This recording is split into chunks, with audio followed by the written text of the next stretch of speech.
ইকামত চলাকালে প্রয়োজনে মসজিদ হইতে বের হওয়া যায় কিনা।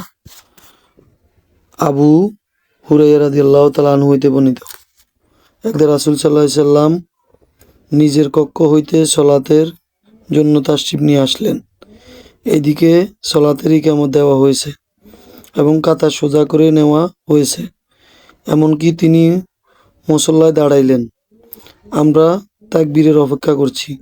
এমন সময় তিনি ফিরে গেলেন এবং বলে গেলেন, তোমরা নিজ নিজ স্থলে অপেক্ষা করো।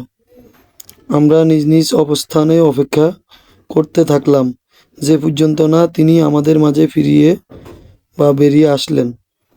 তার মাথা হইতে ফোঁটা ফোঁটা পানি পড়ছিল, তিনি গোসল করেছিলেন।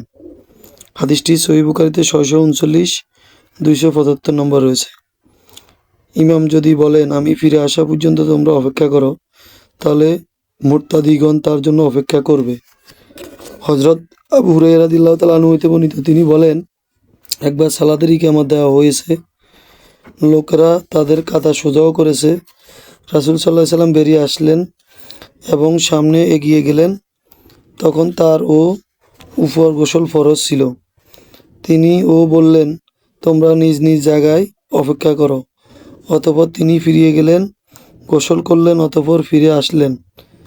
তখন তার মাথা হইতে পানি টপ টপ করে পড়ছিল। অতঃপর সবাইকে নিয়ে সালাত আদায় করলেন। হাদিসটি সহিহ বুখারীতে 640, 275 নম্বরে রয়েছে। আমরা সালাত আদায় করিনি, কারো এরূপ বলা যায় কিনা।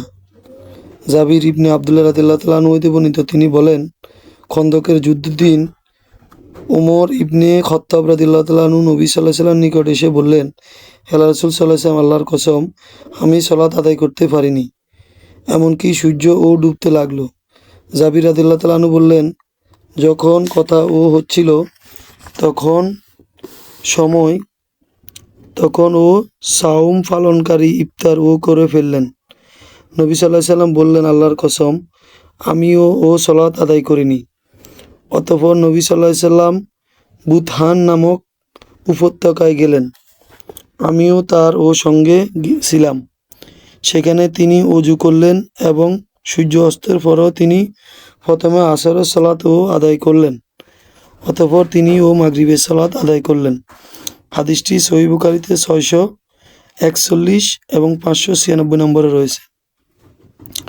ইকামতের পর ইমাম কোনো প্রয়োজন দেখা দিলে করণীয় কি। আনাস রাদিয়াল্লাহু তাআলা আনহু হইতে বর্ণিত, তিনি বলেন, সালাতের ইকামত হয়ে গেছে, এখনও নবী করিম সাল্লাল্লাহু আলাইহি সাল্লাম মসজিদের এক পাশে এক ব্যক্তির সাথে সাক্ষাৎ কথা বললেন। অবশেষে যখন লোকদের ঘুম আসছিল, তখন তিনি সালাতে দাঁড়াইলেন। হাদিসটি সহিহ বুখারীতে 642 নম্বর রয়েছে, 643 নম্বর রয়েছে, 6292 নম্বর রয়েছে। মুসলিমে 3য় খণ্ডে 33 নম্বরে রয়েছে।